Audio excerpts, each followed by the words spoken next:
Spicy box தமிழுக்கு அன்புடன் வரவேற்கிறேன். இந்த வீடியோவில் நாம் என்ன பார்க்க போகிறோன்னா கறி மிளகாய் தூள். இந்த மிளகாய் தூள் எதுக்கெல்லாம் யூஸ் பண்ணலான்னா சிக்கன் குழம்பு, மட்டன் குழம்பு, அப்புறம் மிளகரைச்சி வைக்கிற குழம்புக்கு எல்லாமே யூஸ் பண்ணலாம். இந்த மிளகாய் தூள் நான் சொல்கிற மெத்தடில் ட்ரை பண்ணி பார்த்திங்கன்னா நல்லா வாசனையாகவும் சுவையாகவும் இருக்கும். இந்த மிளகாய் தூளுக்கு தேவையான பொருட்கள் என்னென்னு பார்க்கலாம். முக்கியமான பொருள் என்னென்னு பார்த்திங்கன்னா கொத்தமல்லி நான் 1 கிலோ எடுத்திருக்கேன். அதை இந்த மாதிரி வடைச்சட்டியில் போட்டு எண்ணெய் விடாமல் லைட்டாக வறுத்துக்கலாம். அடுப்பை சிம்மில் வச்சு செய்யுங்க, கருகிராமல் பார்த்துக்கோங்க. கொத்தமல்லி ஒரு 3 நிமிஷம் வணங்கினாவே போதும். லைட்டாக மணம் வந்தோடனே ஆஃப் பண்ணி இந்த மாதிரி ஒரு தட்டில் கொட்டி வச்சிடலாம். அடுத்தது 50 கிராம் சீரகமும் 50 கிராம் மிளகும் எடுத்திருக்கேன். இதையும் லைட்டாக வறுத்து இதில் சேர்த்து ஆற வச்சுக்கலாம். இப்போது 50 கிராம் சீரகத்தையும் லைட்டாக வறுத்துக்கலாம். ரொம்ப ஜாஸ்தி சேர்த்துக்கிட்டிங்கன்னா கச்சை வாசனை வரும். இப்போது 50 கிராம் மிளகையும் அதில் சேர்த்துக்கிட்டேன். உங்களுக்கு ரொம்ப காரம் வேண்டான்னா அதில் கம்மியாகவும் சேர்த்துக்கலாம். இதையும் லைட்டாக வறுத்து ஆற வச்சிடலாம். இதில் சேர்த்துருக்கிற கொத்தமல்லி, மிளகு, சீரகம் எல்லாமே நிறைய ஹெல்த் பெனிஃபிட்ஸ் உள்ள பொருட்கள். ப்ரிசர்வேட்டிவ்லாம் சேர்க்காம இந்த மாதிரி வீட்டிலையே நம்ம செஞ்சு வச்சுக்கிறது ரொம்ப நல்லது. உங்கள் காரத்துக்கு தகுந்த மாதிரி வரமிளகாய் சேர்த்திக்கலாம். நான் 100 கிராம் வரமிளகாய் சேர்த்திருக்கிறேன். அப்புறம் ஒரு கைப்பிடி அளவு கருவேப்பிலையும் லைட்டாக வறுத்துட்டு சேர்த்துருக்கேன். கருவேப்பிலை, வரமிளகாய் ரெண்டையுமே எண்ணெய் சேர்க்காமல் லைட்டாக வடை சட்டியில் வறுத்துட்டு இதில் சேர்த்துக்கோங்க.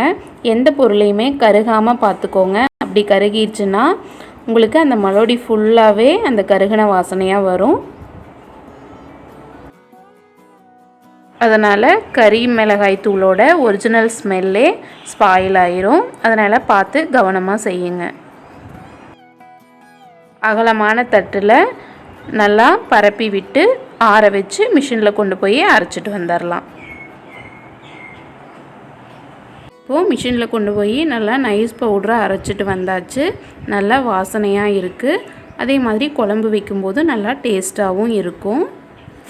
இந்த கறி மிளகாய் தூளை யூஸ் பண்ணி எப்படி வெஜ் அண்டு நான்வெஜ் குழம்பு செய்கிறதுன்னு பார்க்கலாம்.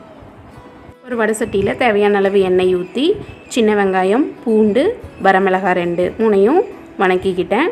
வெங்காயம் வணங்கினதும் 2 தக்காளியும் அதில் சேர்த்து வணக்கிக்கிட்டேன். நாங்கள் நான்வெஜ் செய்யும்போது தக்காளி சேர்த்துக்க மாட்டோம். ஆனால் இது காலிஃப்ளவர் குழம்புங்கிறதுனால இதில் 2 தக்காளி சேர்த்துக்கிறேன்.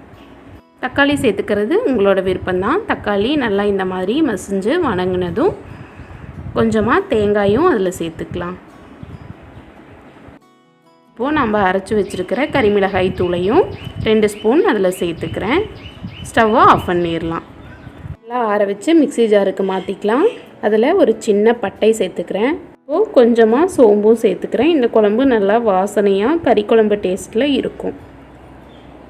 இப்போது நம்ம அரைச்சி வச்சுருக்கிற மசாலாவில் ரெடி பண்ண காலிஃப்ளவர் குழம்பும் சூப்பராக வந்திருக்கு.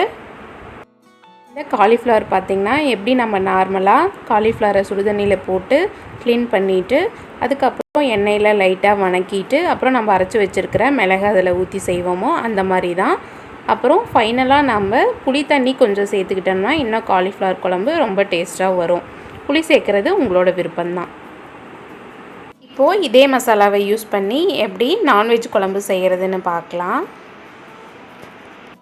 ஃபஸ்ட்டு வெங்காயத்தை நல்லா எண்ணெயில் வணக்கிட்டு தேங்காய், பட்டை, கிராம்பு, அப்புறம் அரைச்சி வச்சுருக்கிற மிளகாய் பொடி அதையும் இதில் சேர்த்து நல்லா ஃபைன் பேஸ்ட்டாக அரைச்சிக்கணும். அப்புறம் ஒரு குக்கரில் மட்டனோ சிக்கனோ அதில் சேர்த்து அந்த அரைச்சி வச்ச மசாலாவையும் அதில் சேர்த்துக்கலாம். தேவையான அளவு உப்பும் மஞ்சத்தூளும் சேர்த்து குக்கரில் ஒரு 4 to 5 விசில் விட்டு எடுத்துட்டோம்னா சிக்கன் குழம்பாகட்டும் மட்டன் குழம்பாகட்டும் இந்த மாதிரி சூப்பராக ரெடி ஆயிரும். சிக்கன் குழம்புங்கும்போது நீங்கள் விசில் கம்மியாக விட்டுக்கலாம்.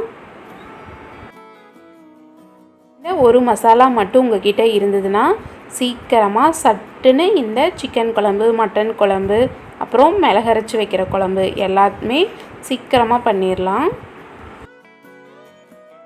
இன்னுமே இந்த மசாலாவை யூஸ் பண்ணி செஞ்ச மட்டன் குழம்பு ரெசிபி உங்களுக்கு வேணும்னா டிஸ்கிரிப்ஷன் பாக்ஸில் லிங்க் கொடுக்குறேன். கண்டிப்பாக செக் பண்ணி பாருங்கள். உங்களுக்கு இந்த வீடியோ பிடிச்சிருக்குன்னு நினைக்கிறேன். கண்டிப்பாக நம்ம சேனலை சப்ஸ்கிரைப் பண்ணுங்கள். தேங்க்ஸ் ஃபார் வாட்சிங்.